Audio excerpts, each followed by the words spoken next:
বশিষ্ঠ দেব দ্বারদেশ শেষে দিয়েছে দর্শনে কি রামচন্দ্র কেন হেরি তব বিমর্ষ ভীষণ মলিন বদন। গুরুদেবকে দেখার সঙ্গে সঙ্গে পাদ্য অর্ঘ্য দান করে করে জোটে ডেকে বলছে, গুরুদেব সীতার জন্য আমার প্রাণটা কেন কেঁদে উঠেছে? কেন? তোমার বামে তো দেখছি স্বর্ণ সীতা, আমার মা জানো কি কথা? গুরুদেব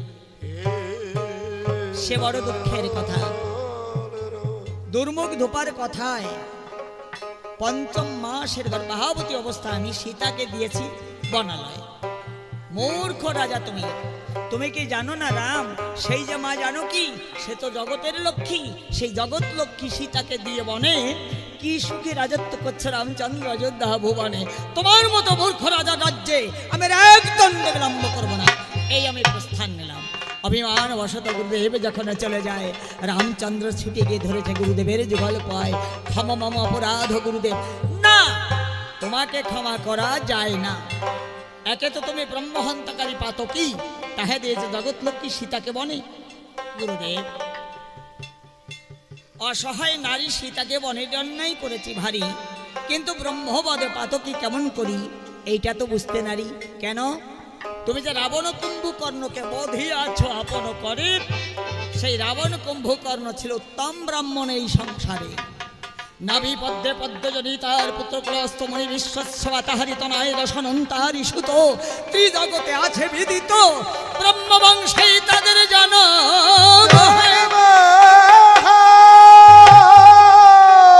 সেই রাবণ কুম্ভকর্ণকে বধিয়াছ তুমি রাম দয়াময়, এই জন্য তুমি ব্রহ্মহন্তাকারী পাতক। গুরুদেব এই ব্রহ্মবৎ পাপ থেকে আমি কেমন করে নিষ্কৃতি পেতে পারি?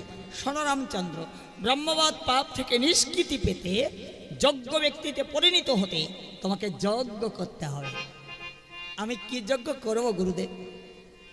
তুমি একটা পক্ষমের যজ্ঞ করো। এই পক্ষমের যজ্ঞের উপাধি যজ্ঞের লেলিহান শিখায় উড়ন্ত পক্ষীকে পুড়িয়ে ভস্মীভূত করে দিতে হবে না গুরুদেব। সর্বং খল্লিদং ব্রহ্ম, এক ব্রহ্ম দ্বিতীয় নাস্তিক, এ যজ্ঞ আমি করবো না। অন্য যজ্ঞের কথা বলুন। তাহলে রামচন্দ্র তুমি একটা নরমের যজ্ঞ করো। এই নরমের যজ্ঞের উপাধি পৃথিবীর শ্রেষ্ঠ নরের মুন্ডু কর্তন করে দিতে হবে যজ্ঞের পূর্ণাহুতি, তবেই হবে তুমি পূর্ণবান। এ যজ্ঞ হবে না গুরুদেব, কারণ পৃথিবীতে শ্রেষ্ঠ নর বলে আমরাই চারি ভাই। এ কথা মিথ্যা বলে নাই। এক বিষ্ণু চতুরাংশে জন্ম নিয়েছে দশটা গৃহে, রাম লক্ষণ ভরত শত্রুঘ্ন। তাহলে আইন অনুসারে মমমুণ্ড কর্তন করে দিতে হবে যজ্ঞের পূর্ণাহুতি। আদেশ করুন মোরে। লক্ষণ বলছে, না দাদা, তোমাকে যজ্ঞ ব্যক্তিতে পরিণত করতে হাসতে হাসতে মমমুণ্ড কর্তন করে যজ্ঞের পূর্ণাহুতি দিতে চাই, আদেশ করো মোরে। না রে লক্ষণ, ও কথা বলিস না ভাই। এ যজ্ঞ করতে গিয়ে আমি তোর মতো প্রাণের ভাইকে তো হারাতে পারি না। গুরুদেব আপনি অন্য যজ্ঞের কথা বলুন। বশিষ্ঠ দেব মৃদু হেসে তখন বলছে ডেকে, রামচন্দ্র আমি জানি পূর্বে যে যজ্ঞের কথা বললাম তুমি করবে না, অবশেষে যে যজ্ঞের কথা বলবো এই যজ্ঞই তোমাকে করতে হবে। যেমন অশ্বমুণ্ড যজ্ঞে যদি রাম দাও পূর্ণ আহুতি, অশ্বমুণ্ড যজ্ঞে যদি রাম দাও পূর্ণ আহুতি, তাহলে ব্রহ্মবাধ পাপ হতে রাম পাইবে নিষ্কৃতি। আরে ব্রহ্মবাদ পাপ হতে রাম পাইবে নিষ্কৃতি। রাম তুমি নিষ্কৃতি পাইবে, রাম তুমি নিষ্কৃতি পাইবে। ওই অশ্বমুণ্ড যজ্ঞে আহুতি দিলে ব্রহ্মবাদ হতে রাম নিষ্কৃতি পাইবে। আরে অশ্বমুণ্ড যজ্ঞে আহুতি দিলে ব্রহ্মবধ হতে রাম নিষ্কৃতি পাবে। অশ্বমুণ্ড যজ্ঞে আহুতি দিলে ব্রহ্মবৎ পাপ থেকে নিষ্কৃতি পাওয়া যায়, তবে যেভাবে রয়েছে ওই শাস্ত্রের পাতায় ওইভাবে নয়। এই কথা জানতে হলে যেতে হয় একজন শিক্ষাগুরুর চরণ কমলে। কোন অশ্ব? আমাদের দেহ রাজ্যে যে শ্বেতবর্ণের অশ্ব দেখা যায়। আমাদের দেহরাজ্যে শ্বেতবর্ণের একটা অশ্ব আছে। এই শ্বেতবর্ণের অশ্ব গুরুর চরণে যদি অর্পণ করে দেওয়া যায়, তবেই তো তার মুক্ত হয় ব্রহ্মবোধের দায়।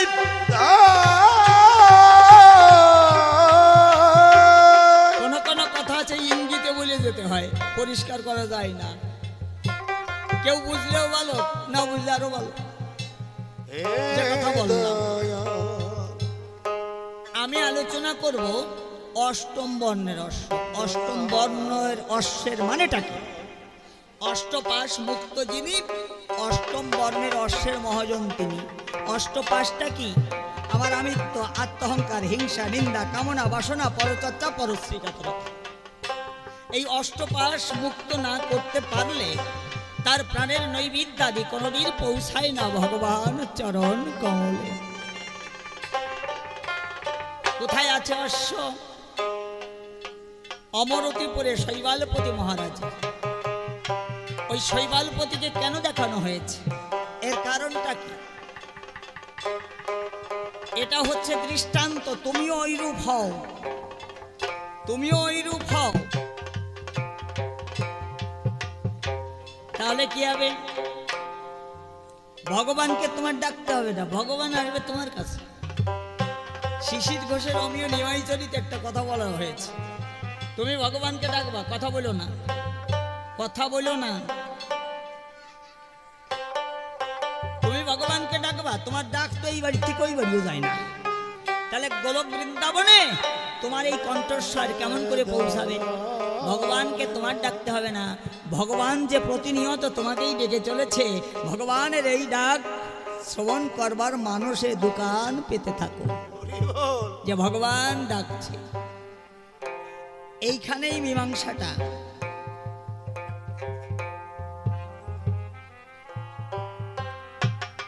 যে অষ্টপাশ মুক্ত করিয়ে ভগবান তিতিক্ষায় দিন কাটায়,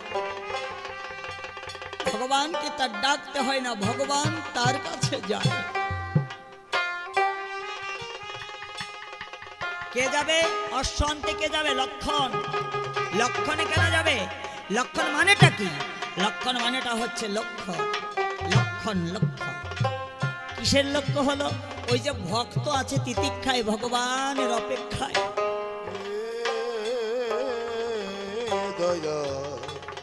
ভক্ত যারা যারা মনোময় মন্দিরের দুয়ার খুলে তারা তিতিক্ষায় দিন কাটায়, কবে যেন আমার এই পদ বেয়ে আমার সাধনার ধন আসবে, আমার এই পদ বেয়ে কখন যেন আমার সাধনার ধন আসবে। এ হচ্ছে ভক্তদের, ভক্ত যারা এইভাবে তিতিক্ষায় থাকে তারা। এই জন্যে ভগবানকে ডাকতে হয় না, ভগবান যায়। লক্ষণের লক্ষ্য ভক্তের দিকে। লক্ষণ, লক্ষ্য, লক্ষ্য করছে কাকে? শৈবালপতি।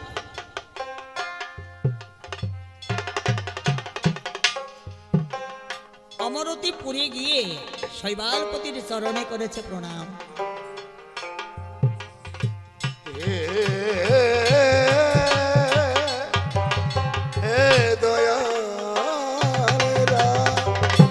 শৈবালপতি ভক্ত আর লক্ষণ চারি অংশের এক অংশ, কিন্তু ভক্তকে কেন ভগবান করলেন প্রণাম?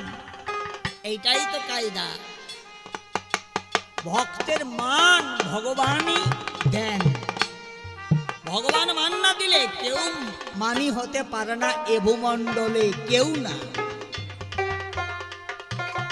এই জন্যে শৈবালপতিও ভক্ত তো লক্ষণকে পেয়ে ভক্তির অর্ঘ্য নিবেদন করে নয়ন জলে সর্বসিক্ত করে দিচ্ছে। আমার বুঝি আজ কত সৌভাগ্য,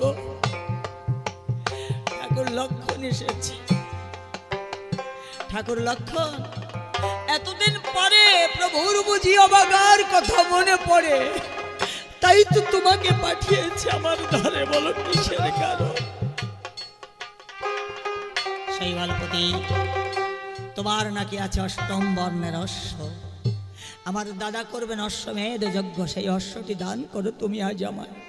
আছে এই অশ্ব নেবার পূর্বে আমার সঙ্গে ত্রিসত্য অঙ্গীকার করতে হবে, আমি যাহা চাইব আমাকে দান করতে হবে। বলো বলো শৈবালপুরী, তোমার কিসের প্রয়োজন? যুদ্ধ, অর্থ, সন্ধি, যাহার প্রয়োজন রামানুজ লক্ষণ মুক্ত হস্তে তোমায় তাহাই করিবে দান। বলো তোমার কিসের প্রয়োজন? শৈবালপতি দু চোখের জল ছেড়ে দিয়ে করে জোরে ডেকে বলছে, ঠাকুর লক্ষণ, আমি যে একজন রাজা, এই জাগতিক জগতে আমার তো অর্থের অভাব নাই, কিন্তু আমার সেই পরমার্থ নাই যে পরমার্থের বিনিময়ে শেষের দিনে সেই ভবন সিন্ধু পাড়ি দেওয়া যায়। সেই পরমার্থ কোথায় মেলে? এই জগতে সাধুগুরু বৈষ্ণবের চরণ কমলে। ভগবান গুণগীতি গাইতে গাইতে শ্রবণ করিতে করিতে ভক্তের চরণ প্রান্তে যে তো ফুটা চোখের জল দিয়ে ভক্তের চরণ ধরি অঙ্গে মেখে নেয়, তবেই তো সেই ভবপারের সম্বল জোগাড় হয়।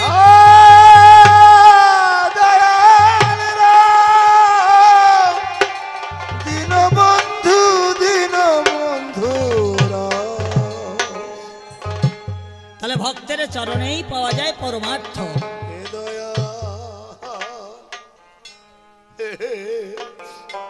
আমি তো কোনোদিন সাধু সঙ্গ করতে পারি নাই, পরম বৈষ্ণবের চরণ ধরি আমি অঙ্গে মাখতে পারি নাই। আমার সেই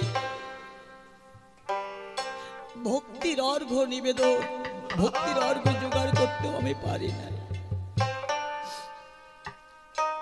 পরমার্থ, আমি সেই পরমার্থ থেকে বঞ্চিত হয়ে আছি।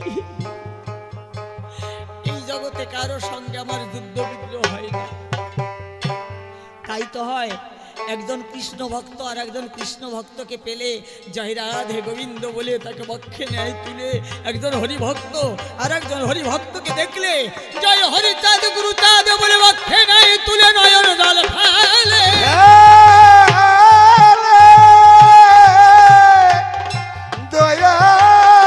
এইটাই হচ্ছে ভক্তের নিয়ম।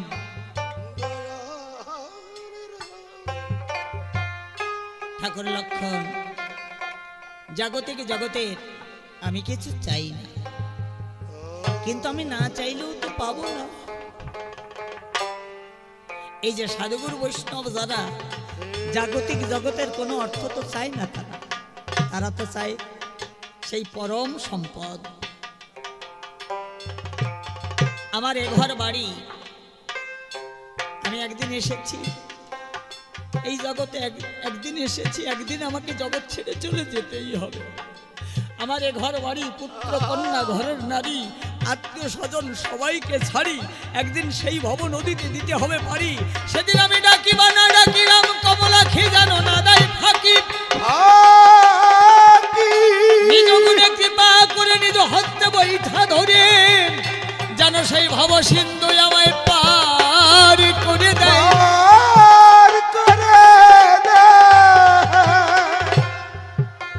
ঠাকুর লক্ষণ, আমার মনের ব্যথার যে বাণী আমি তোমার চরণে অর্পণ করলাম, তুমি আমার ব্যথার কথা নিয়ে আমার দীনবন্ধুর চরণ কমলে পৌঁছিয়ে দিও। দাও শৈবালপতি, দাও তোমার প্রাণের অর্ঘ্য, আর ওই অশ্ব দাও। তোমার মতো ভক্তকে ভগবান কখনো কুলে রেখে কাঁদাবে না। চোখের জলে ভাসতে ভাসতে অশ্বটিকে যখন অর্পণ করেছে, মরানন্দে অযোধ্যায় উপস্থিত হয়ে দাদারে চরণে করেছে নিবেদন। রামচন্দ্র করে জোরে ডেকে বলছে, গুরুদেব এই তো অশ্ব, এখন কি কর্ম সাধন করতে হবে? একটা জয়পত্রকা লিখতে হবে। তাহলে আপনি লিপিবদ্ধ করুন, আমি শ্রবণ করছি। বশিষ্ঠ দেব কি ভাষায় লিখছে? অযোধ্যায় দশরথ রাজা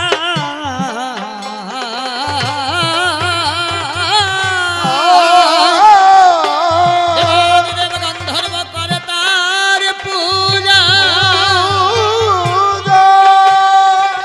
রাম লক্ষণ ভরত শত্রুঘ্ন পুত্র চারিজন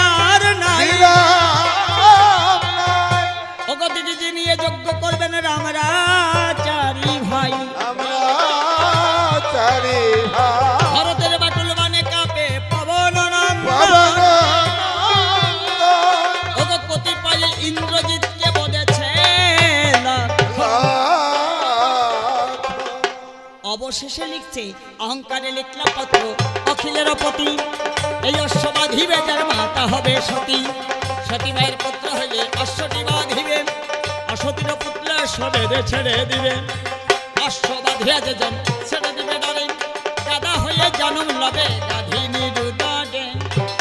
ইতি কৌশল্যানন্দন শ্রীরাম।